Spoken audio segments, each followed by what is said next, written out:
Management.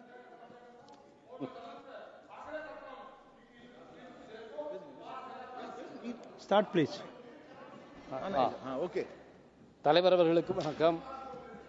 இந்த சட்ட மசோதா 2001ஆம் ஆண்டு கேப்டவுன் கன்வென்ஷனும் அதற்கு பிறகு 2008ஆம் ஆண்டிலே ஏற்படுத்தப்பட்ட புரோட்டோகாலிலும் நம்முடைய நாடு கையெழுத்திட்டு அதற்கான ஒரு சட்ட ரீதியான அங்கீகாரத்தை கொடுப்பதற்காக கொண்டு வரப்பட்டிருக்கிறது. இவ்வளவு ஆண்டுகள் கழித்து இந்த சட்ட மசோதா கொண்டு வரப்பட்டிருப்பதிலிருந்து நாம் இந்த துறையிலே எவ்வளவு வேகமாக இருக்கிறோம் என்பதை நாம் புரிந்து கொள்ள முடிகிறது.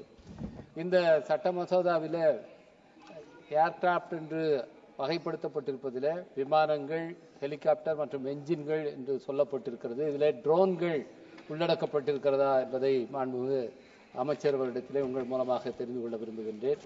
ஏனென்றால் இந்த மசோதா நம்முடைய அரசுக்கும் அரசு நிறுவனங்களுக்கும் இவற்றை கையகப்படுத்துவதற்கு, கைப்பற்றுவதற்கு, தடுத்து வைப்பதற்கு அதிகாரத்தை வழங்குகிறது.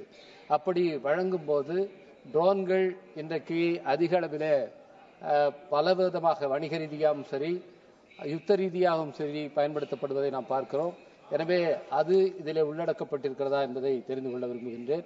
அடுத்தாக இந்த மசோதாவை மாநிலங்களவையிலே நிறைவேற்றும் போது நம்முடைய மாண்புமிகு அமைச்சர் அவர்கள் அங்கே ஒரு வாக்குறுதியை அளித்திருந்தார். விமான கட்டணங்களை குறைப்பதற்கு நாங்கள் கடுமையான நடவடிக்கை எடுத்திருக்கிறோம் என்று சொல்லியிருந்தார்கள். இன்றைக்கு இங்கே இருக்கிற பல உறுப்பினர்களே தொடர்ந்து வலியுறுத்தி வருவது என்னவென்றால், இப்பொழுது இருக்கிற இந்த ஏஐ தொழில்நுட்பத்தை வைத்துக்கொண்டு விமான நிறுவனங்கள் தங்கள் விருப்பம் போல 2 முறை நீங்கள் அந்த டிக்கெட்டை போய் பார்த்தீர்கள் என்றால் உடனடியாக அது 35,000 72,000 உயர்ந்து விடுகிறது. இப்படியான ஒரு பெரிய சுரண்டலை விமான நிறுவனங்கள் செய்து கொண்டிருக்கின்றன. எனவே ஒரு நியாயமான விமான கட்டணத்தை மக்களுக்கு அளிப்பதற்கு நடவடிக்கை எடுக்க வேண்டும் என்று நான் கேட்டுக்கொள்கின்றேன். என்னுடைய தொகுதி சார்ந்த கோரிக்கை, என்னுடைய விழுப்புரம் தொகுதியும் புதுச்சேரி மாநிலமும் சேர்ந்து புதுச்சேரியிலே அதனுடைய எல்லைப்புறத்திலே விமான நிலையம் இருக்கிறது. அதை விரிவுபடுத்துவதற்கு நிலம் கையகப்படுத்த வேண்டும். அதுக்கான நிலம் பெரும்பகுதி தமிழ்நாட்டிலே இருக்கிறது. அதற்கான தொகையை கொடுக்கிற அளவுக்கு புதுச்சேரி யூனியன் பிரதேசத்திலே தொகை இல்லை. அவர்கள் நம்முடைய ஒன்றிய அரசை கேட்டுக்கொண்டிருக்கிறார்கள். அந்த நிலத்தை கையகப்படுத்தி அதை விரிவுபடுத்தினால் அந்த பகுதியிலே தொழில் வளர்ச்சியும் அதே போல சுற்றுலா வளர்ச்சியும் அதிகரிப்பதற்கு வாய்ப்பு ஏற்படும்.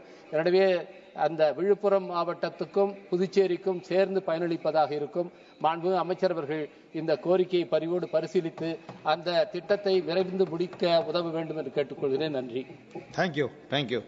Honourable members,